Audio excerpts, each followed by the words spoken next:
에서는 하나님이 내게 주신 귀한 은혜를 저버렸습니다. 무엇에? 팥죽 한 그릇에 그는 장자의 명분을 팔았습니다. 그리고 성경은 히브리서 말씀에 보니 에서의 행동에 관하여서 그를 망령된 자라 말합니다. 음행하는 자, 혹 한 그릇 음식을 위하여 장자의 명분을 판 에서와 같이 망령된 자가 없도록 살피라. 그리고 17절 말씀에 에서도 후회를 했습니다. 내가 왜 이런 결정을 했을까? 이 팥죽 한 그릇이 도대체 뭐라고? 이 큰 장자의 명분을 내가 팔아버렸을까? 후회를 많이 했습니다. 그러나 너희가 아는 바와 같이 그가 그 후에 축복을 이어받으려고 눈물을 흘리며 구하되 버림바가 되어 회개할 기회를 얻지 못하였느니라. 회개하지 못하게 되는 겁니다. 그렇다면 왜 하나님께서는 이 에서의 죄를 이렇게 크게 다루고 있을까요? 우리는 배고픔에 취약한 존재입니다. 피곤함에 연약한 존재입니다. 그러나 아무리 배가 고파도 피곤하여도 영적인 부분을 놓아버려서는 안 되는 것이죠. 그래서 주님은 오늘 우리들에게 말을 합니다. 에서의 모습을 통해서 내 안에 있는 절제하지 못하는 나, 영적인 부분을 가볍게 여기고 있는 나, 또한 하나님의 은혜를 저버리고 있는 나를 좀 보면서 하나님, 이젠 내가 에서의 길을 가는 것이 아니라 하나님 기뻐하시는 경건의 생활을 하기를 원합니다. 야곱에게는 아니죠, 이삭에게는 두 아들이 있었어요. 바로 야곱과 에서가 있었습니다. 그런데 그들은 쌍둥이로 태어났어요. 그래서 뱃속 안에서부터 야곱과 에서는 서로 싸우기 시작합니다. 창세기 25장 22절 말씀에 보니 그 아들들이 야곱과 에서를 말합니다. 그의 태 속에서 서로 싸우는지라 그가 이르되 이럴 경우에는 내가 어찌할꼬 하고 가서 여호와께 묻자온대. 23절에 하나님의 선택은 에서가 아니라 동생 야곱이었습니다. 여호와께서 그에게 이르시되 두 국민이 내 태중에 있구나. 두 민족이 내 복중에서부터 나누이리라. 이 족속이 저 족속보다 강하겠고 큰 자가 에서가 어린 자 야곱을 섬기리라 하셨더라라고 결정을 하였습니다. 여러분, 이 결정 앞에서 왜요? 왜 야곱을 선택하셨나요? 라고 물으시면 안 되는 겁니다. 그리고 하나님께 불의하다고 도대체 무슨 근거로 나에게 이유를 설명해 주세요 라고 이유를 물으면 안 되는 겁니다. 그분의 주권입니다. 내가 남성으로 태어나는 거, 내가 여성으로 태어나는 것은 내가 받아들여야 되는 것이지 하나님께 물어야 될 질문은 아닙니다. 그래서 이 부분에 대해서 로마서 9장 말씀에 보면 이렇게 해석을 해 놓았습니다.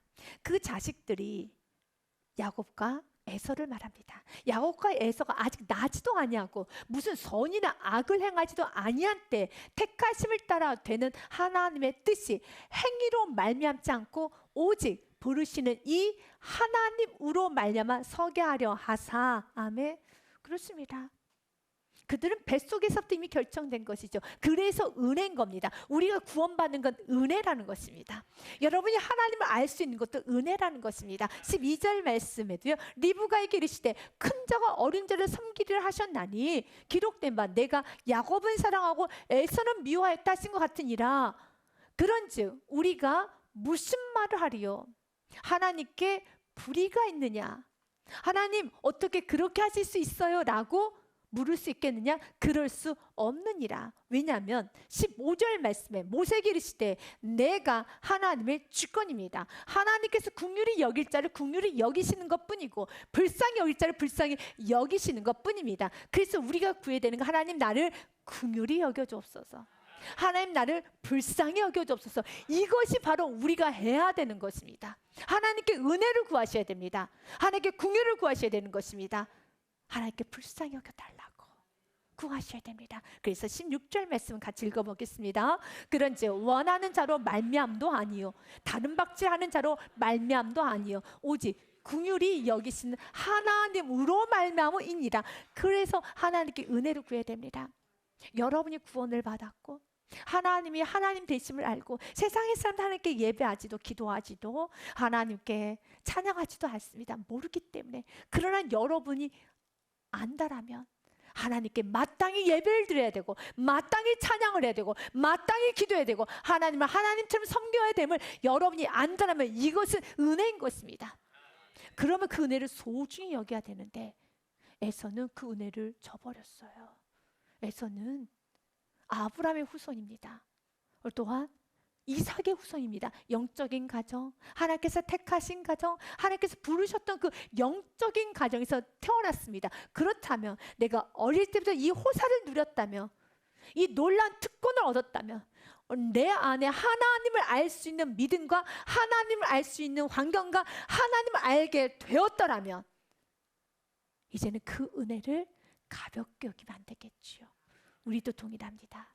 에베소서 2장 말씀에 보니 너희는 구원을 받았는데 그 구원을 받게 된 이유는 나의 행위로, 나의 다른 박질함으로, 나의 노력으로 받은 것이 아니라 오직 긍휼이 풍성하신 하나님께서 우리를 사랑하신 그 큰 사랑을 인하여, 하나님의 긍휼, 하나님의 사랑으로 인하여 5절 말씀에 허물로 죽은 우리를 그리스도와 함께 살리셨고 너희는 무엇으로요?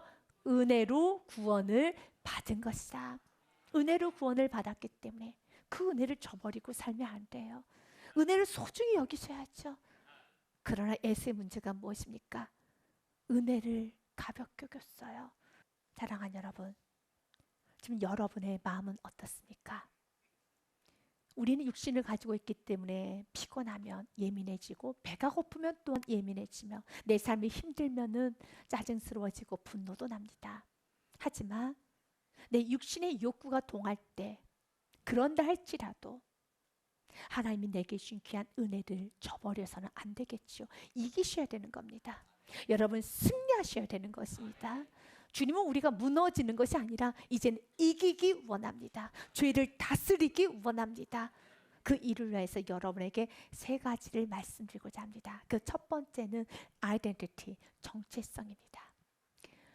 육신의 욕구가 동할 때, 내 마음의 감정이 나를 사로잡고 육신 원하는 대로 살고 싶은 욕구가 내 안에 가득 찼을 때, 그때 나는 누구인가를 기억해내십시오. 에서는 기억해냈어야 했습니다. 내가 누구인가? 나는 먹기 위해서 사는 존재가 아니라 나는 하나님의 백성, 나는 영적인 사람, 나는 사람이라는 것을 기억해냈어야 되는 겁니다.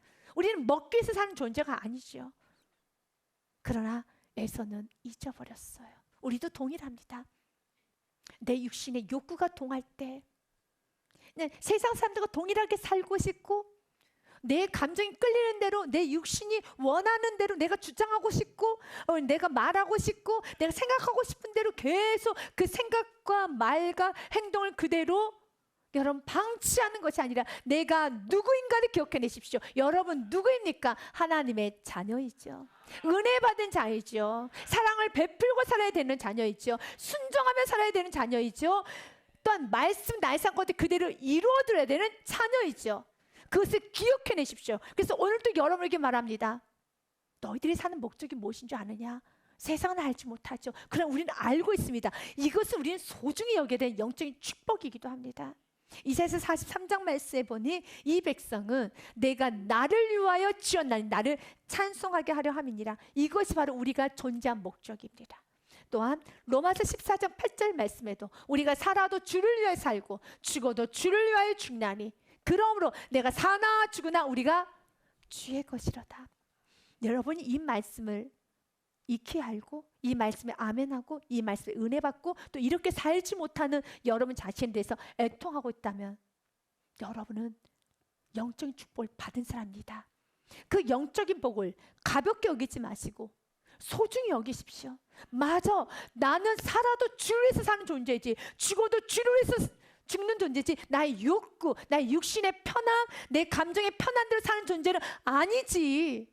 하나님의 뜻이 먼저이지. 여러분 고린도전서 10장 31절 말씀에도 같이 읽어봅니다. 그런즉 너희가 먹든지 마시든지 무엇을 하든지 다 하나님의 영광을 위하여 하라. 아멘. 맞습니다. 또한 주님께서는 이사야 43장 말씀 우리에게 이렇게 말합니다. 야곱아 너를 창조하신 여호와께서 지금 말씀하시느니라. 이스라엘아, 너를 지으신 이가 말씀하시느니라. 너는 두려워하지 말라. 내가 너를 구속하였고 내가 너를 지명하여 불렀나니 너는 내 것이라. 아멘.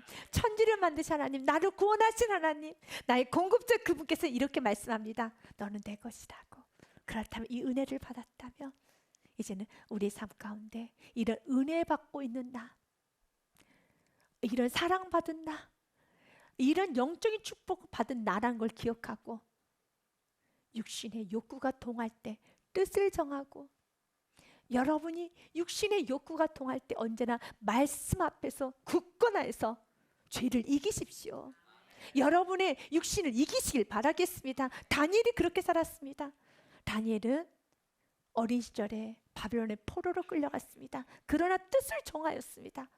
다니엘은 뜻을 정하여 왕의 음식과 그가 마시는 포도주로 자기를 더럽히지 아니하리라 하고 뜻을 정했습니다. 그는 포로기 때문에 왕이 주는 것을 먹어야 돼요. 거부권이 없습니다. 그냥 먹어야 되는 겁니다. 그러나 왕이 주는 것을 먹어야 되는 그런 환경의 압박에도 그는 역행을 했습니다. 우리도 동일합니다. 우리도 세상을 살아가는 데 있어서 내가 뜻을 정해서 하나님 말씀에 어긋나는 삶이 있다면 역행할 수 있어야 되는 겁니다. 또 내 육신의 욕구대로 그대로 순응하며 가는 것이 아니라 이 육신의 욕구가 하나님 말씀과 어긋나다면 내가 뜻을 정하고 살았습니다. 나는 어떤 순간도 감사하리라. 어떤 순간도 나는 기뻐하리라. 어떤 순간도 나는 분노하지 아니하고 내 육신을 먼저 챙기지 아니하리라. 나는 이제 미랄대로 살리라. 각자 뜻을 정했죠. 그 뜻을 정했다면 배가 고파도 그 뜻을 지켜야 돼요. 피곤하여도 뜻을 지켜야 되는 겁니다. 주님 오늘도 우리에게 말합니다. 이제는 넘어지는 것이 아니라 이제 뜻을 정하였다면 이 삶 가운데 승리하십시오. 그리고 날마다 주님, 내가 무너지는 인생이 아니라 굳건히 서는 인생이 되겠습니다. 주여 나를 붙잡아 주시옵소서. 시편 16편의 말씀 참 귀합니다. 10절 말씀에 보니 나를 훈계하신 여호와를 송축할지라. 밤마다 내 양심이 나를 교훈합니다. 내가 옳지 못하게 살았던 것, 이런 일로 그렇게 화낼 이유가 있었니? 조금 음식 늦게 나오고 조금 음식이 너의 입맛에 맞지 않고 조금 분위기가 좋지 않다고 해서 조금 너의 뜻대로 되지 않는다고 해서 너의 생각과 맞지 않는다고 해서 그렇게까지 내가 너에게 준 은혜를 저버리고 그렇게 반응해야 되겠니? 라고 훈계하실 때 그 훈계를 잘 받아들이십시오. 8절 말씀에도요. 내가 여호와를 항상 내 앞에 모시며 그가 나의 오른쪽에 계심으로 내가 흔들리지 아니하리로다. 날마다 말씀을 꼭 붙잡고 흔들리면 안 되는 것입니다. 그리고 두 번째, 내가 이렇게 여러분 살아갈 때 주님께서는 오늘 우리들에게 말씀합니다. 가치인 value, 가치를 꼭 여러분들이 기억하십시오. 우리가 순간적인 유혹이 아니라 더 큰 영적인 가치를 생각해야 되는 겁니다. Think of greater worth, 더 큰 영적 가치. 먹는 데는 만족감이 와요. 피곤할 때, 배고플 때 먹으면 굉장히 만족이 됩니다. 그리고 더 나아가서 여러분, 그리스도인임에도 불구하고 화를 내거나 분노하거나 짜증내거나 두려워하거나 또한 욕심을 부리면 안 된다는 거 알지만 내가 한번 분노를 화를 쏟아내고 나면 쾌감 호르몬이 나와요. 그래서 물론 분노하는 나 자신 싫지만 그래도 한번 쏟아내야 돼요. 그러면 속이 다 후련해지죠. 그래서 폭력은 더 큰 폭력을 일으키고 더 큰 분노를 일으키게 되고 더 크게 소리를 지르게 되고 더 크게 여러분 거친 행동을 하게 됩니다. 왜냐하면 쾌락 호르몬이 나오기 때문에.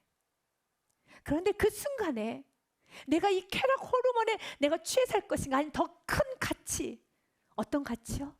내 영혼이 고급스러워지고 하나님의 뜻이 이루어지고 내 영혼이 편안해지는 그것을 선택해야죠. 그래서 주님은 오늘 에서를 통하여 복원합니다. 에서는 그 순간 배고픔을 선택했어요. 그러나 더 큰 영적인 가치를 선택해야 되는 겁니다. 바로 장자권, 영적인 축복을 그는 선택했어야 되겠죠. 그의 코끝에 여러분 아주 구수한 팥죽 냄새가 나요. 배가 고픈데 팥죽이 보글보글 끓이고 있어요. 얼마나 맛있어 보입니까? 그리고 여러분 야곱이 이렇게 말합니다. 형, 내가 이 팥죽 한 그릇 줄 테니까 형 장자권 내게 팔아 라고 할 때 그 소리를 듣고 취해 있는 것이 아니라, 그 팥죽의 냄새에 취해 있는 것이 아니라 정신을 똑바로 차려서 가치, 더 큰 가치가 어떤 가치입니까?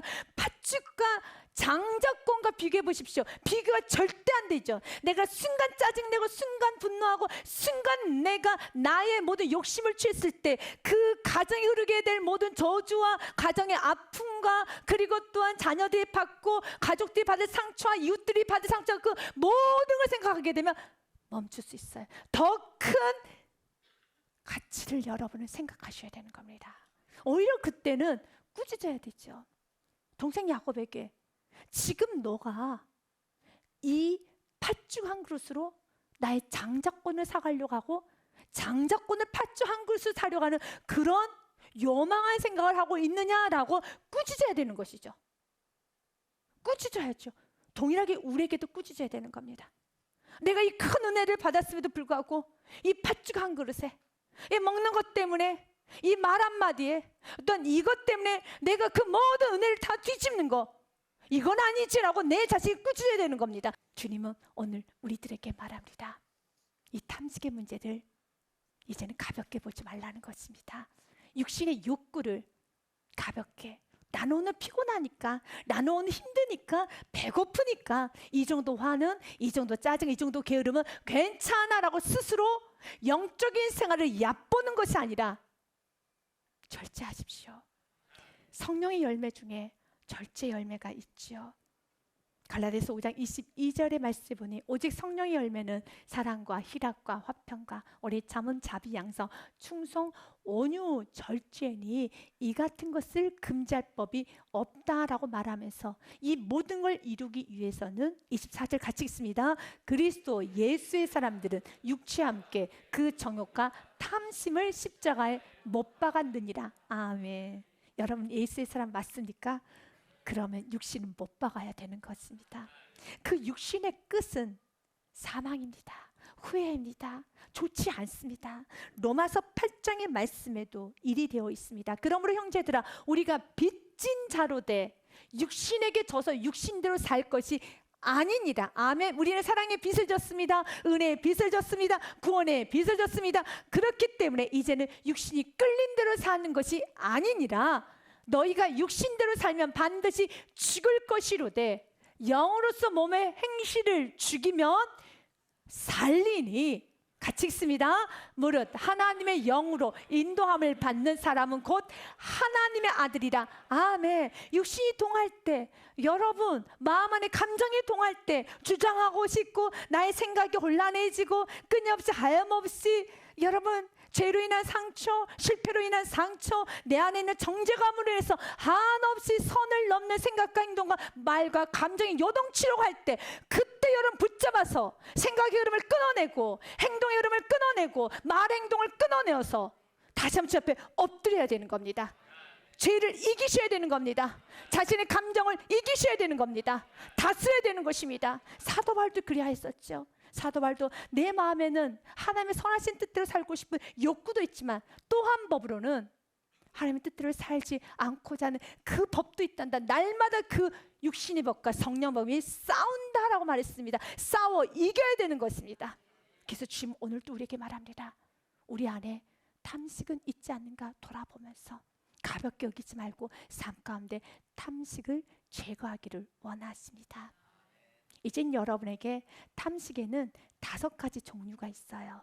여러분이 혹시 그 5가지 안에 포함되어 있는가 점검해 보시고, 그리고 내 안에 탐식이 있다라면 이제는 삶 가운데 실천함으로, 먹는 걸 절제함으로 많은 부분에 있어서 아름다운 경건의 생활을 해나가시기를 바라겠습니다.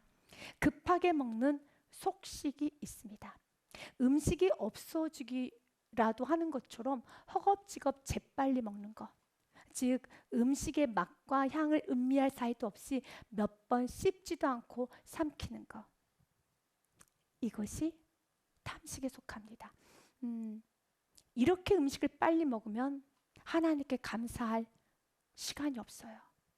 그리고 또한 음식을 준비한 사람에 대한 고마움도 없어요. 그리고 또한 이 음식이 오기까지 많은 사람의 수고도 생각할 여유가 없어요. 삶 속에 이렇게 음식을 빨리 먹게 되면은 모든 걸 다 당연히 여깁니다. 음식을 먹어도 누군가는 그 음식을 준비하는데 많은 시간이 할애가 되었을 것입니다. 그런데 이젠 음식 먹는 것도 당연히 여기고 누군가의 수고도 알지 못하는 감사 없는 삶, 모든 걸 당연히 여기는 무례한 삶을 살게 되는 것입니다. 그래서 식사 기도는 그리스도인들에게 참 중요하고 진지하게 하셔야 합니다. 그래서 충분히 감사하시고 이 충분한 감사를 삶 속에서 그대로 실천할 수 있어야 합니다. 두 번째로는 개걸스럽게 먹는 탐식입니다. 음식에 대한 욕심과 집착으로 마치 며칠 굶은 사람처럼 음식을 입안에 가득 넣고 얼굴을 음식에 바짝 붙여서 맹렬히 먹는 것. 그것은 우리 일상에 이기적인 삶을 살게 만듭니다. 여러분, 음식을 내 앞에만 갖다 놓고 맛있는 건 다 골라 먹고 주의를 배려하지 않는 것을 나의 삶의 습관으로 삼고 있다라면 나의 삶 전반에서 배려가 없고 나눔이 없고 이기적인 삶을 살 수밖에 없습니다. 그래서 많은 여러분 종교개혁자들은 이 음식과 영적인 부분을 꽤 민감하게 연관해서 다뤘습니다. 사랑하는 여러분, 여러분 안에 탐식이 있지 않은가를 돌아보십시오. 세 번째로는 지나치게 많이 먹는 과식입니다. 배가 부르지만 식욕을 억제하지 못해 딱 한 입만 더 하며 수저를 놓지 못하는 것. 배가 불러도 맛있는 걸 또 먹으려고 하는 것. 과식이죠. 놓을 수 있어야 되는 겁니다. 이런 절제 훈련을 나의 삶 가운데 해야 하지만 때로는 여러분 TV를 보다가도 끌 수 있는 것이고 여러분 게임을 하도 멈출 수 있는 것이고 조금 놀다가도 놀이를 하더라도 멈추고 돌아올 수가 있는 건데 멈추지를 못합니다. 자꾸 그 자리에 더 머물면서 한 게임 더, 한 입만 더, 한 숟가락만 더, 한 잔만 더, 조금만 더. 이런 것은 우리 삶에 전반적으로 흐트러지게 되어 있습니다. 네 번째, 까다롭게 먹는 미식입니다. 조금 먹더라도 제대로 먹어야 한다는 생각에 음식을 준비하는 사람들을 곤혹스럽게 하는 것. 그리고 항상 말하기를 자신이 많이 먹지도 비싼 음식을 원하지도 않고 그저 소박하게 먹는다 생각하며 이 간단한 것도 제대로 해주면 안 되나라는 말을 하며 요리하는 일을 힘들게 하는 것. 이런 습관을 버리지 않으면 자주 정죄하고 비난하고 비판하고 판단하고 무리하게 굴 수가 있습니다. 또한 호식입니다. 사치스럽게 먹는 호식입니다. 음식 자체도 고급스럽고 질이 좋을 뿐 아니라 색상까지도 보암직하고 세련되게 우아한 식탁, 고급스러운 분위기, 여러 가지 조건을 바라고 고집하는 것. 그래서 조금 서비스가 불만족되면 조금 내가 원하는 식당으로 가지 않으면 내가 원하는 음식을 시켜주지 아니하면 내가 원하는 방역을 하지 않으면 너무 좋은 날에도 은혜를 많이 받아도 버럭 화를 내면서 가족 모두를 힘들게 하고 주위 사람들 다 힘들게 한다라면 굶으셔야 합니다. 사랑하는 여러분, 이것은 안 되는 것입니다. 우리 주님은 오늘 우리들에게 말을 합니다. 음식이란 이 부분은 우리에게서 참 좋은 것이고 누려야 되는 것이지만 그러나 음식으로 인하여서 첫 아담과 하와가 범죄했다는 것도 기억하시고 에서의 범죄가 음식으로 시작됐다는 것도 기억하시고 먹는 것 때문에 무너졌던 많은 사건이 있음을 기억하시고 이제는 우리 육신의 정욕, 특별히 먹는 것 앞에서 절제할 수 있는 은혜가 있기를 원합니다. 그리고 여러분 삶의 전반적으로 나의 삶을 전부 경건하게 절제하는 삶으로 이끌어 감으로써 이제는 삶 전반에 사랑과 온유와 배려와 감사와 나눔과 섬김이 넘치시기를 주님의 이름으로 축복드립니다.